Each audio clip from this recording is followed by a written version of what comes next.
pela introdução aí, por tudo, por essa amizade de longa data. E a todos vocês, é uma grande honra. Eu fico comovido de estar participando aqui, numa universidade que é das maiores do Brasil, né? Então, eu vou falar um assunto que eu já falei ano passado, mas às vezes fica alguma coisinha a mais, e é interessante, que a gente não pega muito, mas pega. E tem algumas particularidades que dá para a gente acrescentar, né? Então, vamos lá. Essa aula eu não fiz sozinho, olha o nome da lista aqui. O Osias me ajudou, vários ex-fellow, Eduardo, Luiz Lima, os alunos do mestrado, Luiz Roisman, tem um caso interessante do Moisés, que eu não conheço muito, e tem que prestar uma homenagem ao Dr. Rairey e o MacLeod, que são grandes estudiosos da circulação retiniana, que é muito importante, hein? É uma das coisas mais bonitas. Nós vamos ver a última patologia aí, o quanto essa circulação do olho é interessante. Então, relembrando aqui, ó, normalmente, a artéria oftálmica é ramo da carótida interna. Depois, ela vai ter um ramo, ela vai virar a artéria central da retina, entra no nervo óptico, né?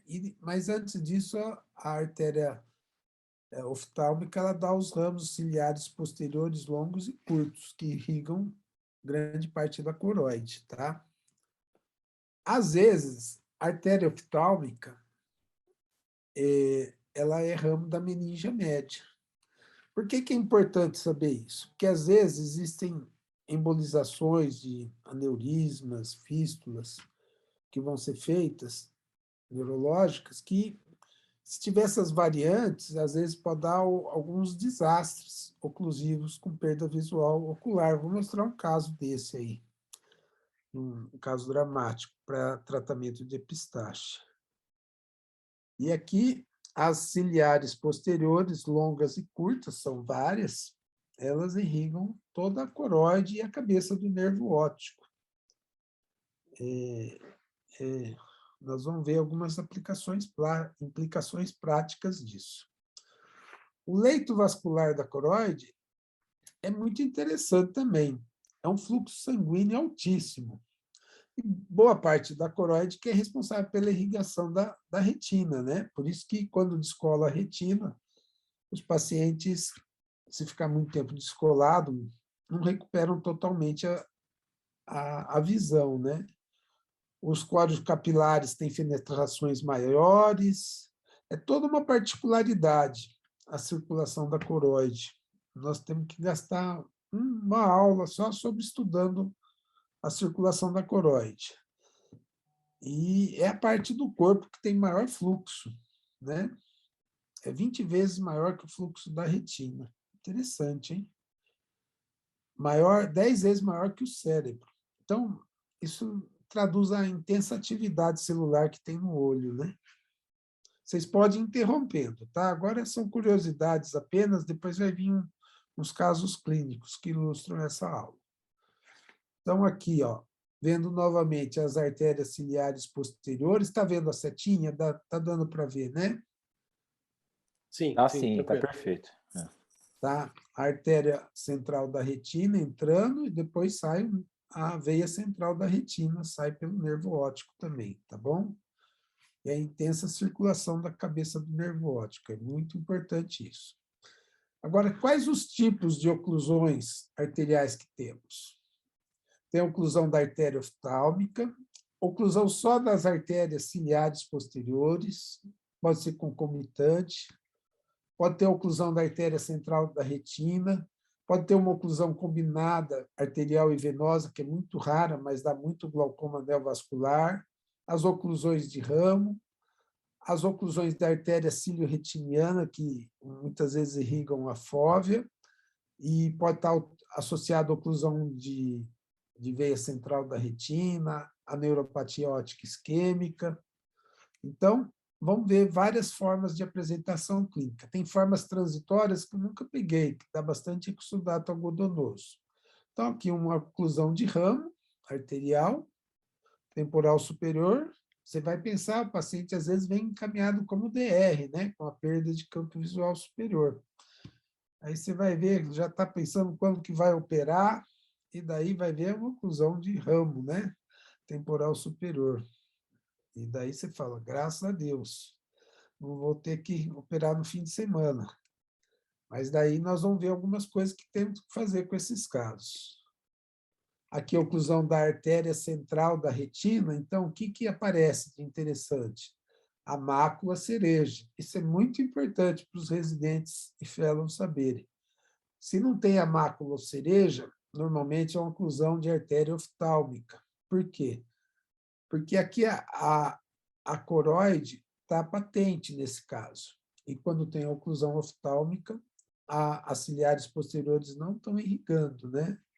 Então, você vai ter essa mácula esbranquiçada também. E aqui a angiofluoresceínografia, o contraste entra, mas entra lentamente, entendeu? Interessante. Então, tem circulação, nem sempre, às vezes, nunca é total, né? E, basicamente, isso. Você vai fazer angiofluoresceína em todos os casos? Não precisa mais fazer angiofluoresceína? Tem coisas que são importantes, que nós vamos mostrar aqui, que não dá para dispensar angiofluoresceinografia. Eu faço angio-CT, e realmente o angio-CT é muito útil, mas a angiofluoresceinografia vai ser útil em alguns casos. Então, aqui nós temos, se vocês quiserem interrompendo, pode ir parando, tá? Então, aqui uma oclusão paciente relativamente jovem, que veio com uma perda visual, importante, que tinha esse borramento do disco, um quadro de oclusão, com uma papilite do nervo óptico, uma papiloflebite, e com essa área esbranquiçada da retina aqui, é uma oclusão da artéria cílio-retiniana. Por que tem isso? Porque a pressão de perfusão da artéria cílio-retiniana é bem baixa. Então, qualquer edemazinho de nervo óptico, às vezes, leva a essa oclusão, né?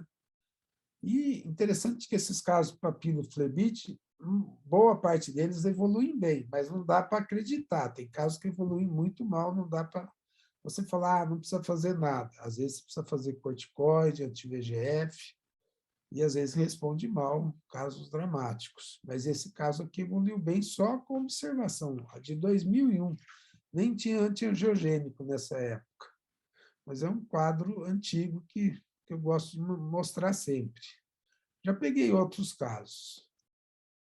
Aqui, ó, um paciente com uma neuropatia óptica isquêmica, de livro, esse caso, não tenho nenhum caso assim, de publicação, mas que mostra a oclusão da artéria cílio-retiniana. Tá claro o som? Está dando a imagem? Está indo bem aí? Está tudo perfeito. Ótimo. Ótimo.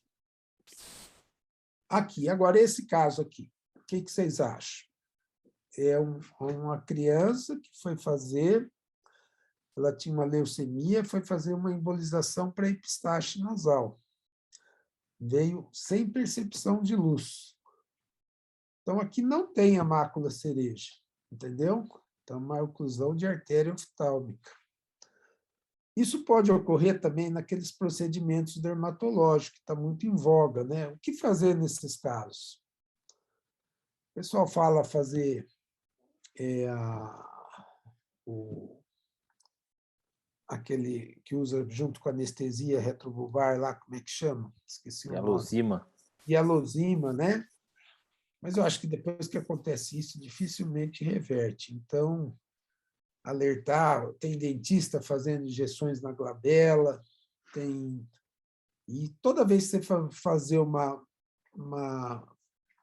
embolização de uma fístula, fazer um bom estudo hemodinâmico para ver se não tem variação da circulação cerebral, né? Então, essa criança ficou sem percepção de luz. Marcelo, o que aconteceu, então, aqui? Qual foi o erro aqui desse caso? Eu não sei dizer, a gente não conseguiu. Claro. Faltou fazer um estudo. Porque você vai embolizar ali, eles não tinham um aparelho muito adequado para fazer. Então, você tem que fazer num lugar bem feito. É que era um pronto-socorro, a criança estava sangrando tanto, tinha. Se ela morreu, né, a complicação foi bronca, hein? Mas a complicação da perda, ela morreu pelo quadro Ah, sistêmico, tá. tá? Não pelo quadro da Da embolização, embolização. Entendi. Tá bom. entendeu? Legal. Mas isso nós vamos encontrar. O pessoal da estética está muito audacioso, né? Tem que. É verdade. Não sei se vocês já pegaram algum caso assim. Eu não tenho caso meu, mas eu já tive em relatos, né? O André Maia mesmo mostrou É, o caso de hialuronidase, né? Que a pessoa faz, é isso? isso. E foi Fazem gravíssimo, lá, né? Ele mostrou que ele fez o tratamento, né? Parece. mas não resolve, eu creio, É, viu? exatamente. Isso que é extremamente doloroso. É. Eles fizeram a, lá a tentativa, né? Mas realmente bem grave. Pode seguir, Marcelo. Ó, que interessante, na periferia dessa retina aí, ó como é interessante a circulação. O que nós vemos aqui? Umas alterações em cunha na periferia, né? Que é a circulação da coroide, que está ocluída também. Nós vamos ver mais um caso mais interessante. Esse caso eu não fiz angioplexinografia, tá? Mas se fosse fazer uma anjo, ia ter essa isquemia da coroide na periferia, bem interessante, né? E vão ter esse caso aqui é um dos mais interessantes. Esse aqui é uma mácula cereja, oclusão de artéria central sem êmbolo. Nós vamos falar dele no final. O paciente veio com uma baixa visual, já tinha ido no outro colega que falou que nada tinha que fazer. Então, o que fazer nesses casos? Vamos lá. Às vezes, essas fotos de campo amplo também mostram, você vai olhar, você, não acho que não está normal, mas daí você vai ver melhor, olha, ó, tem que ampliar essas fotos, né, bonitas. Tem uma... Aqui, no caso, a cílio retiniana está perfundindo. Então, uma oclusão de artéria central da retina com a cílio retiniana pouco patente, né, mas está patente. E aqui o êmbolo, né? O êmbolo. A angiofluoresceínografia. Esse é um caso do pessoal lá do IBOL, a Daniela que me cedeu. Eu não tenho esse aparelho, gostaria de ter, né? Mas é maravilhosas as imagens. E aqui é os casos recidivantes, que você vai ver que isso data alguns pacientes com patologias sistêmicas recorrentes, tem episódios de perdas transitórias da visão. É um caso raro também, não peguei, estou procurando um desse. E os trombos? Como são esses trombos? Deixa eu puxar isso aqui para cá. Ótimo. Esses trombos, eles podem ser de cálcio, de fibrina, de colesterol. Importante achar esses trombos. Dá para fazer a trombólise deles, dá para fazer IAG laser. Tem gente que faz, né? Espera aí. Aqui um outro caso, né? Olha, o trombo bem aqui. Então, esses trombos normalmente são as placas de colesterol, que são mais comuns.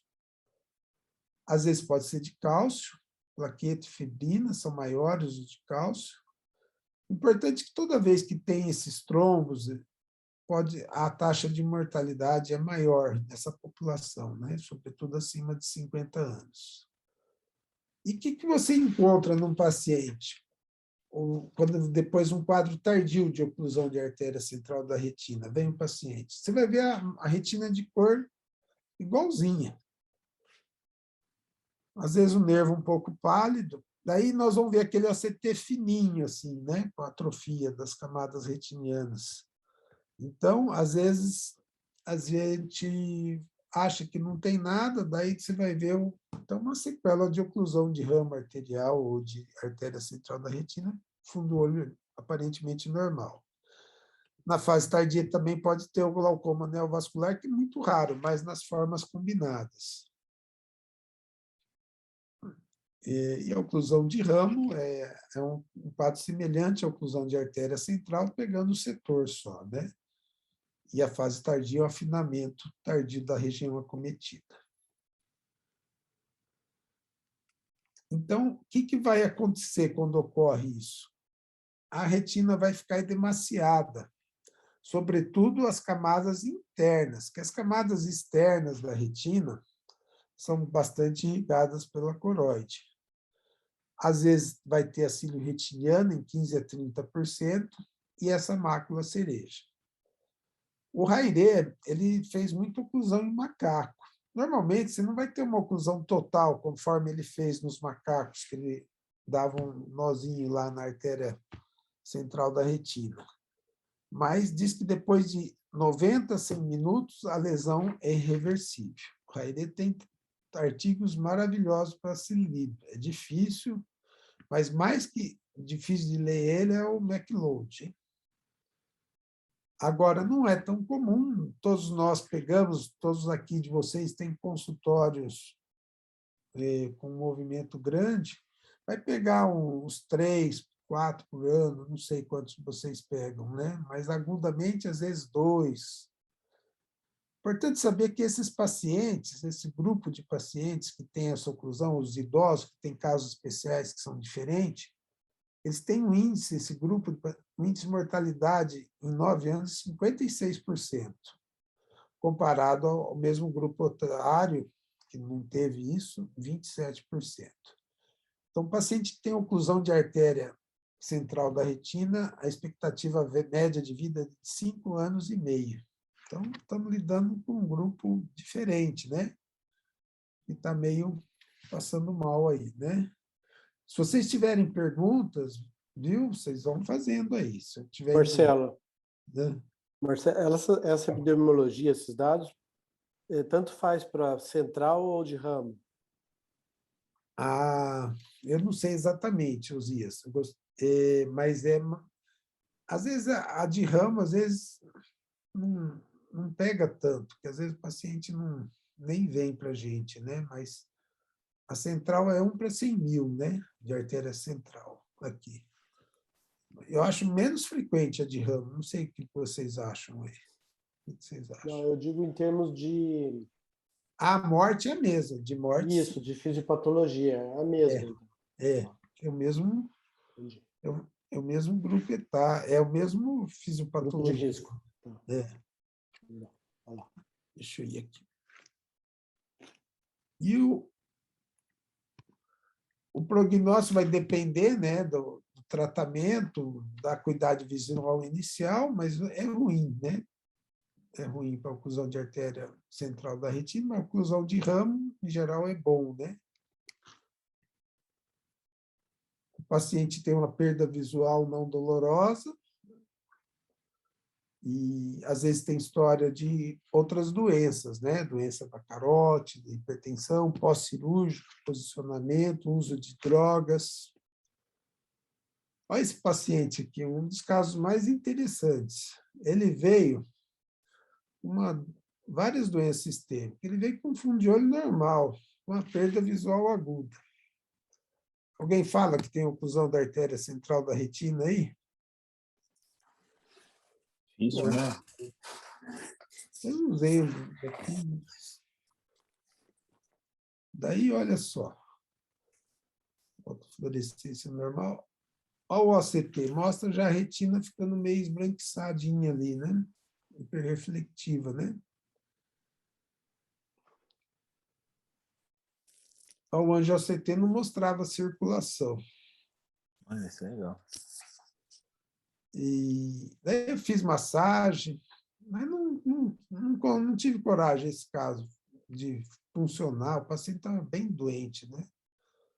E ele voltou no dia seguinte com a retina, uma oclusão típica, mácula cereja, daí, né? Uma perda visual. E já um quadro mais estabelecido, né? De oclusão, mas não consegui ajudá-lo. Esse era um caso, talvez, para a gente ter mandado para a trombólise, né? É isso que nós vamos falar, importante aí. Aí eu fiquei com esse na cabeça. E esse não tinha artéria cílio-retiniana. O OCTA me ajudou nesse. É difícil fazer o OCTA, porque os pacientes não fixam, né? E você não vai, às vezes, ficar fazendo angiofluoresceinografia, mas, às vezes, é bom a gente gastar um tempo com angiofluoresceinografia. O manejo vai depender se são pacientes idosos, se é mais que 24 horas, se é unilateral, bilateral. Vai depender de uma série de fatores. Vamos ver alguns exemplos aqui. É importante ver a parte ocular e a parte sistêmica. Na oclusão de ramo, normalmente a visão fica boa, né? De ramo arterial. E fica o defeito de campo persistente. Nós vamos ver 2 casos de oclusão de ramo muito bonitos, um deles do Osias. Então, qual que é a etiologia? Normalmente é o embolismo, né? Das placas de arteriosclerose, mas tem um diagnóstico que tem que ser muito lembrado, que é arterite célula gigante, ainda é arterite inflamatória, enxaqueca, trombofilia, dissecção de carótides. A doença de Moya-Moya é uma alteração da formação dos vasos, ocorre em pacientes com aquela neurofibromatose, uma formação dos vasos cerebrais, dá uma isquemia ocular, às vezes, persistente. Uma doença bem rara. E o que é o grande problema desses grupos de pacientes? Tem êmbolo para o cérebro, né? Tem o êmbolo que vai para o cérebro e tem o AVC. Às vezes, eles estão tendo o quadro sistêmico, o quadro ocular, e está tendo o quadro sistêmico. Você pode ter êmbolo para o outro olho. Se você não trata um caso de arterite células gigantes, de arterite temporal, o paciente vai morrer, às vezes. E outras doenças, que nós vamos falar algumas aqui. Então, hoje, todas as cidades têm esse centro de AVC, de porte médio, né? Londrina tem, acho que vocês têm aí, acho que tem, talvez, colegas que tiveram AVC e que fizeram a trombólise do quadro neurológico e recuperaram muito. Então, é muito importante o paciente que tem um AVC ser encaminhado para esses centros de AVC, porque eles, hoje, em muitos casos, se encaminhado a tempo, aquele negócio de deixar dormir para acordar no dia seguinte, você perdeu a chance de tratar. Vocês conhecem alguém que fez a trombólise, um AVC isquêmico? Vocês têm algum conhecido? Não. Aqui é difícil, viu, Casella? Eu converso com o pessoal do Sul, aí no Sul, realmente, Santa Catarina, eles têm centro de AVC e tem o César, acho que ele não está na reunião, um colega de Criciúma, recebeu uma oclusão de artéria central com 2 horas e mandou para lá, os caras trombolizaram antes de 6 horas, lá em Criciúma. Aqui em E ele Campinas... conseguiu bom resultado? Não conseguiu. Não Eu conseguiu. também. Tem que ser 2 horas. Não é É isso 2? Eu também acho que isso aí, principalmente essas manobras, né? A gente nem tenta mais. Porque A outro, manobra, eu vou mostrar um caso que que ficou bom. funcionou? Não Que sei, bom. às vezes ia funcionar Mas só. o centro de AVC aqui em Campinas ainda não funciona direito, não. Eu tenho um colega médico que teve um AVC isquêmico, fez a trombose, o cara ia morrer. Ficar sequelar ficou normal, cara. Aí sim, né? Perfeito. Então, é importante, para a nossa vida, para os nossos amigos, saber que acho que deve estar funcionando, talvez, viu, Maurício? Vou dar talvez tenha algum hospital aí que tenha isso, porque é uma coisa interessante, porque é muito, muito comum o AVC isquêmico, né? Casella, o Ener está perguntando que ele já leu alguns estudos que mostram que o risco de AVC não compensa, o risco do AVC não compensaria a realização da trombólise. Então, tem os dois lados. Eu acho que não seria por isso, o risco não é tão alto daí, né?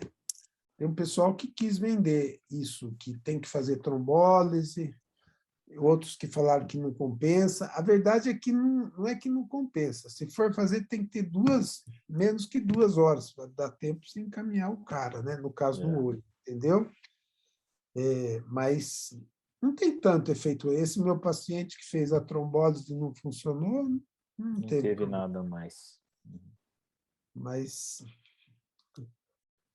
então, o que preconiza para um paciente que tem oclusão? É afastar a doença arterite de células gigantes, outras vasculites autoimune, e encaminhar para os centros de AVC para afastar outros quadros, né? É isso que a Academia Americana, ela não acredita muito na trombólise, né? Tem aquele grupo de pessoas que fala, eu pego meu paciente com oclusão de artéria central, eu dou uma aspirina, depois mando fazer a pesquisa com calma. O fato de você dar aspirina não evita muito o cara ter o ischemic stroke nesse estudo de Taiwan. É um estudo retrospectivo, né? Mas não mostrou. Então, a academia preconiza que os pacientes sejam encaminhados para esses centros. E a gente tem que localizar. Aqui eu não sabia que eles estavam tão organizados, até eu começar a me inteirar nesse assunto. Então, às vezes, é questão de procurar. Às vezes não tem num lugar, vai ter no outro, mas com certeza eu acho que vai ter aí. Hein? Vamos ver. Agora, e da parte local, vale a pena fazer massagem ocular? Naquele meu caso lá, não funcionou.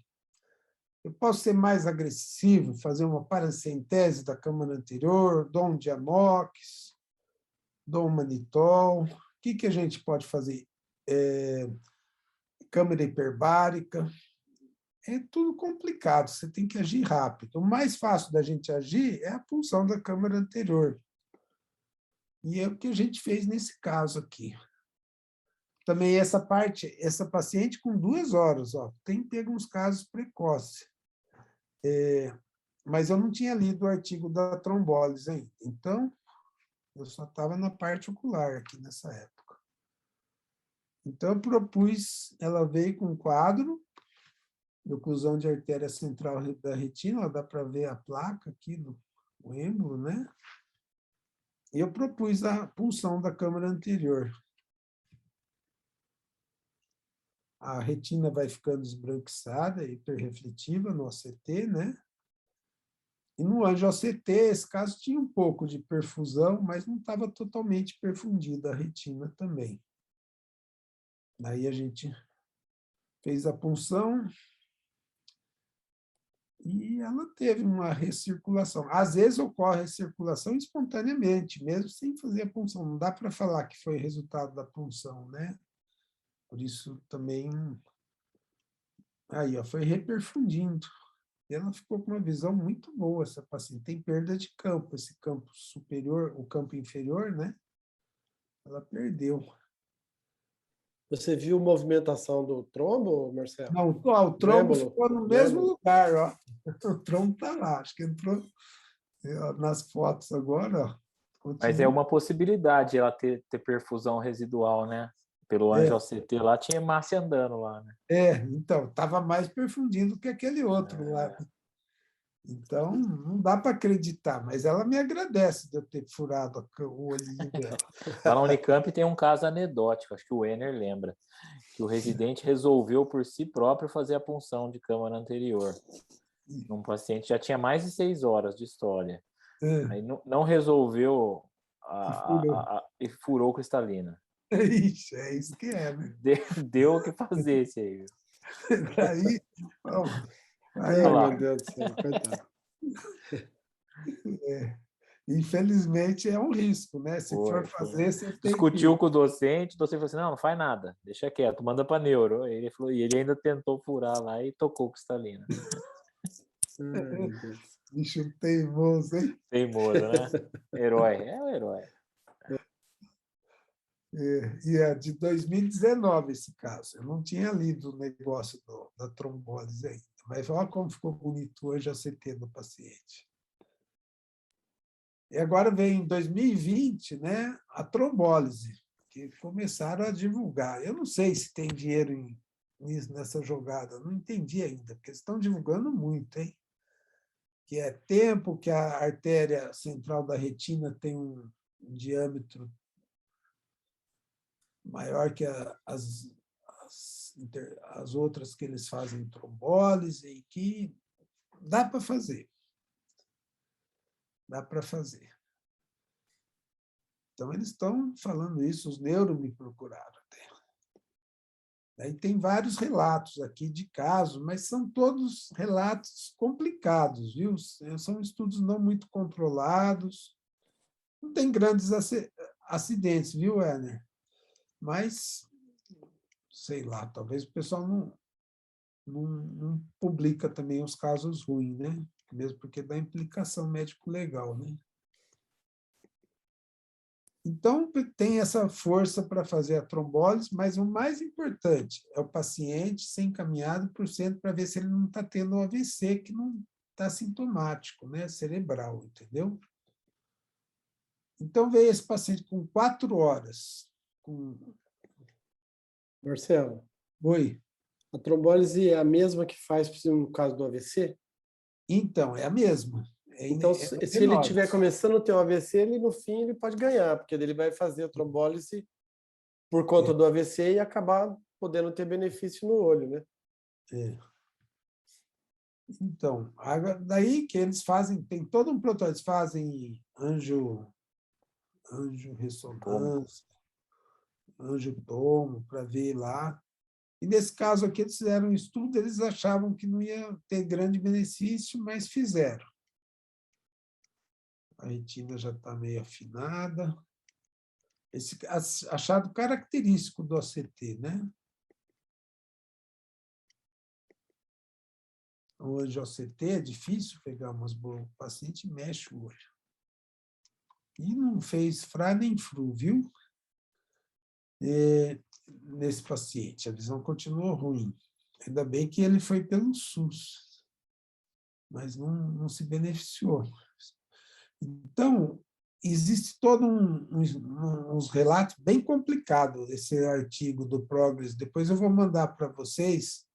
Eu leio, mas o que eles falam é o seguinte, que a irrigação do olho é um pouco diferente da do cérebro, que tem que ser, no máximo, 2 horas de história para você fazer a trombose, o que é muito difícil na prática, né? Quase impossível. Só daria para aquele meu primeiro caso lá. Então, um caso... E é muito difícil fazer um trabalho de caso desse aqui, né? Então, vários oftalmologistas de renome, eles não põem muita fé, né, nessa trombólise. Então, agora eu vou mostrar uns casos aqui que fogem um pouco desse quadro de arteriosclerose, né? Esse é um caso que eu mostrei lá na reunião de Ribeirão, que o Osias me cedeu, acho que vocês devem conhecer. Uma menina nova que andava a cavalo, né? E teve uma perda visual abrupta, né? Mas tinha uma boa visão. Aqui, né, Osias? Obrigado, viu, Osias, por ceder esse caso aí. Imagina, Marcelo. E ela teve uma perda visual, uma oclusão de ramo arterial, né, temporal inferior, perda de campo temporal superior, né? Fez todo um trabalho, né? E foi difícil chegar no resultado, mas daí a ecocardiografia, né, transesofágica, que deu o diagnóstico, né? Deixa eu ver aqui, mostrando uma comunicação.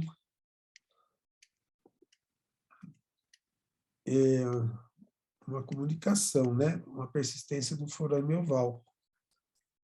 E porque eu acho que teve um êmbolo ali do exercício, talvez, e migrou, para não passar para o pulmão. É isso, Osias? Como é que...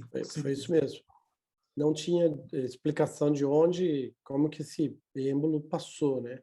Porque a ideia realmente era que veio do exercício, porque você faz uma compressão forte com a perna, né? Para prender, né? E aí a pesquisa foi grande, etc. E finalmente achou por onde provavelmente o êmbolo passou e aí que deu o problema. Mas o primeiro exame inicial deu normal, assim, ecográfico, né?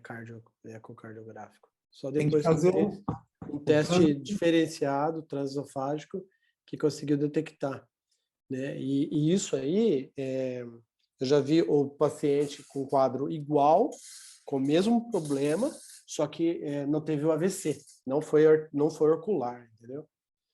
Teve um AVC. Teve um AVC, mas com a mesma linha do diagnóstico, entendeu? Pela mesma causa, vamos dizer assim. E é uma E não complicação. faz nada com o Furamelval depois, Osias? Então, porque... Só anticoagulou ela?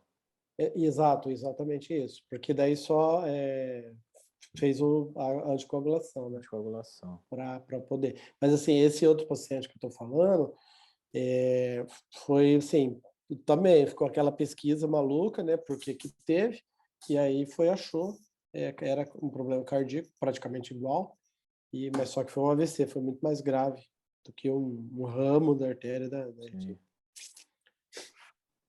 E então é isso. E o que faz nisso? Daí é dar uma aspirina para essa paciente, né, Osias? E com isso você evita. Então, é uma complicação grave, né? Ela perdeu o campo, poderia ter um AVC, né? E a aspirina previne isso, é isso, né? Essa é o racional da história. Legal, muito bacana. Nesse caso foi o cardio, né? A Cris está perguntando, foi o cardio mesmo que sugeriu o transesofágico, porque não é rotina deles, né? Foi o cardio que teve digamos... A sacada. Isso, o conhecimento para falar. Não, preciso pesquisar através disso. Deve ter mais caso, né? O cara já Sim. viu menina jovem com tudo. Talvez não tenha como problema ocular, tenha para o olho, né? Mas tem para outros, aí pesquisou e foi bem sucedido, aí foi legal. Aqui, ó, outro caso bacana aqui, ó. Vamos lá para o outro aqui, peraí.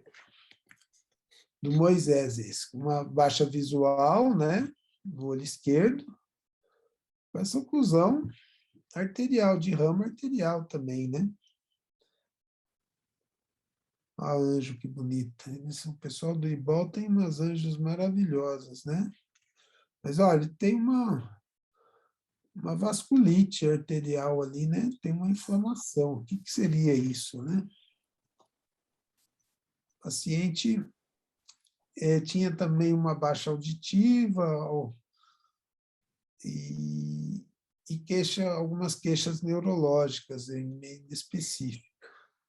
A ressonância mostrou alterações na substância cinzenta profunda direita, né? E baixa acuidade visual.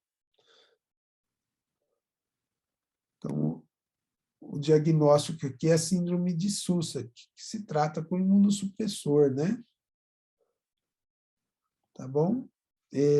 Então, um diagnóstico bacana. No caso jovens, fazer essa investigação neurológica e audiométrica, né?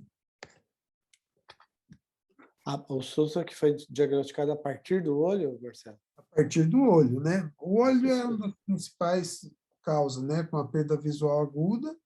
Aí você pergunta em jovem também, que nem a sua lá, você pergunta se tem alguma deficiência auditiva, e esses casos têm várias oclusões. Às vezes tem... Esse caso aí está maravilhoso, mas tem uns quadros subclínicos, tem que lembrar sempre do Sousa, que é uma doença autoimune, né? Essa arterite localizada ali, uma vasculite, e dá alterações auditivas e cerebrais, né?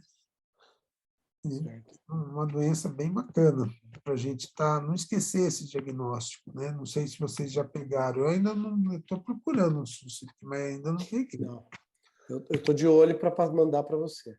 Não, para pôr aqui, porque você vai fazer e vai tratar aí, né? Agora, esse caso é aquela foto que eu mostrei lá, é muito interessante esse, que ela veio com uma oclusão de artéria central da retina. Tinha conta-dedos nesse olho, e foi falar para ela que não tinha nada para se fazer. E daí, olha o outro olho, que interessante. Tinha uns exudatos. Olha o ACT mostrando que lesão que vocês veem aqui, ó, nessa camada mais intermediária. Né? Parece. Né? Tem uma neurite, uma inflamação do nervo óptico, e o interessante esse edema de mácula, não consegui me explicar por que desse caso, né? Mas essas alterações do outro olho são muito importantes. Se você vê essas alterações num caso assim, você não precisa nem fazer biópsia de artéria temporal, cara. Tá? Fecha o diagnóstico. Você vê que interessante nesse olho esquerdo, né? Ela parece, é um padrão de Flecken quase aqui, né? Né? Bem legal. A gente, a reumato lá da Unicamp, quem faz é a Zoraida, ela que acompanha os casos da gente de arterite temporal, eles nem fazem mais biópsia mesmo de artéria, vai pelo quadro clínico mesmo. E Dá muito para fazer povo. o ultrassom, né? Sim. E ó, essa paciente, ó, o Enface mostrando as lesões de PAN, né? Na isquemia dos plexos intermediários profundos, né? Da retina. Diferente do exudato, que é uma isquemia do plexo superficial da retina, né? Na retina interna. Então, foi um caso que aprendi bastante, eu não canso de mostrar, desculpa até, acho que vocês já viram, né? E ela tinha uma dor trigeminal, estava sendo tratada por neurologista e tinha uma dor na nuca e estava perdendo a força do braço. E estava programada uma cirurgia para isso, ia fazer. Um outro caso, o cara estava tratando do dente, muita dor assim. Então, são dores diferentes, né? E ó, a Anjo aqui, isso que eu queria mostrar, né? A isquemia da coroide. Como é bonito aí para os residentes verem, né? A má perfusão da coroide e das artérias ciliares posteriores, né? Tem um quadro. Isso nos dois olhos, né? Então, ela estava perdendo apetite, claudicação de mandíbula, tinha um VHS aumentado, proteína C reativa aumentada, né? E dores nos músculos do seu ombro. Então, foi feito o diagnóstico de polimialgia reumática com arterite temporal. Não esquecer desse diagnóstico, a gente pode ajudar, né, às vezes, os pacientes, né?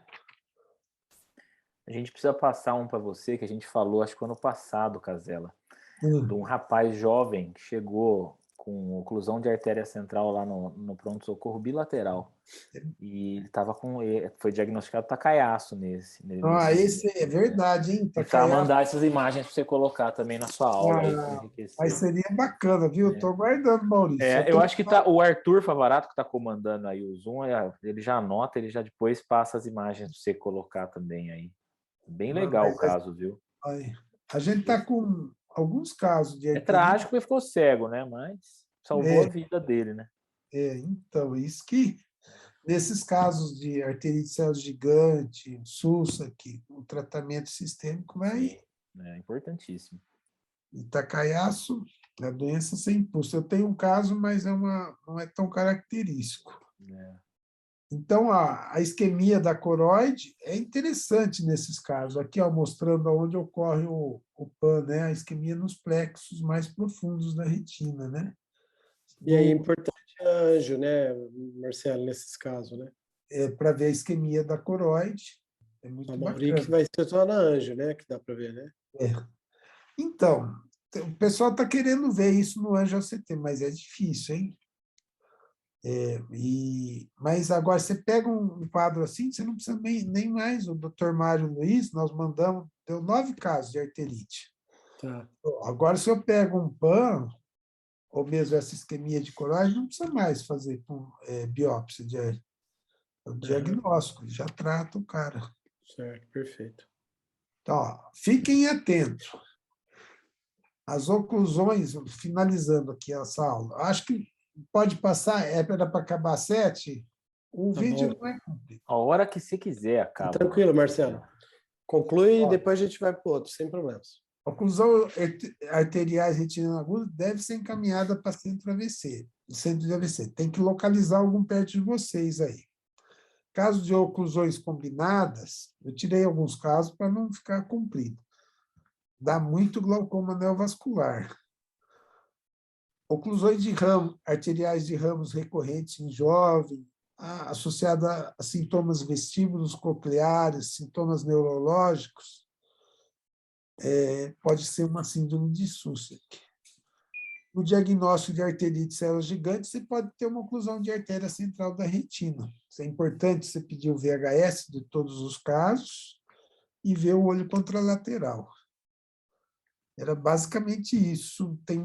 Tem um monte de casos diferentes, né? Esse não podia deixar de mostrar um caso de Takayasu. O Maurício falou, eu não peguei, agora... Não, agora nós vamos mandar. Você vai estar recebendo até amanhã.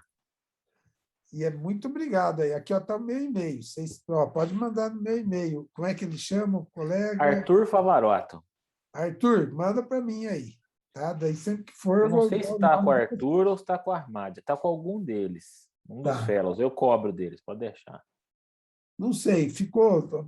Essa aula não tem fim, né? Não vez tem, mas mais. esse final aí já resumiu a aula que o R1, R2 e R3 precisam saber está nesse último slide aí seu. É.